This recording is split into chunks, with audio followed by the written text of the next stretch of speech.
L'instant archive de votre trésor. Le 31 juillet 1944, il y a donc 76 ans jour pour jour, l'avion d'Antoine de Saint-Exupéry s'écrasait en mer au large de Marseille, abattu par un tir allemand.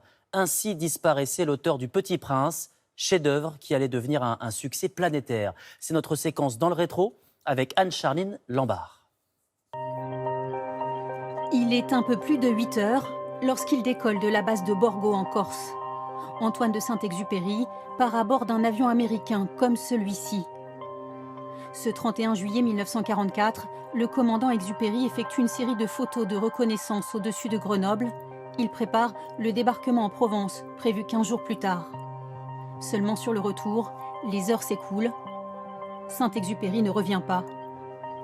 Il est porté disparu. Est-ce que c'était la mission de trop? Oui, clairement, mais ce n'était pas la mission de trop. Il y en a déjà eu d'autres de trop avant. Syntex n'aurait pas dû voler, faire de vol de guerre, c'était déraisonnable. Il a presque 15 ans de trop pour piloter un avion comme ça. C'est-à-dire qu'au combat, les Américains ne confient pas cet avion à des pilotes de plus de 30 ans en général. Saint-Exupéry a alors 44 ans. Cabossé, victime de multiples fractures, l'homme porte les traces de ses exploits passés d'aviateur.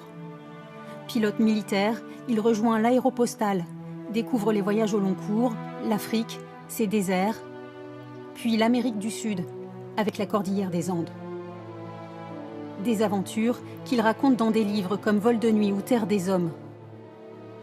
Parti aux États-Unis après la capitulation française, il écrit là-bas en 1942 Le Petit Prince, le livre le plus traduit au monde après la Bible. Toujours prêt pour l'action, il reprend alors du service dans la résistance, conscient des risques.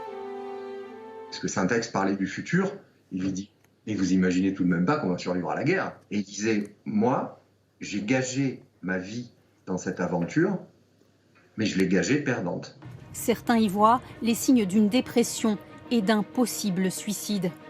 Mais c'est la découverte de sa gourmette en 1998 par un pêcheur au large de Marseille qui va permettre d'élucider le mystère Syntex.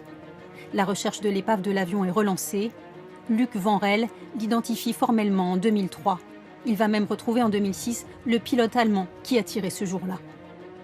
Ce soldat confiera qu'il ne savait pas qu'il avait pris pour cible Saint-Exupéry, un auteur qui lui avait donné le goût de piloter.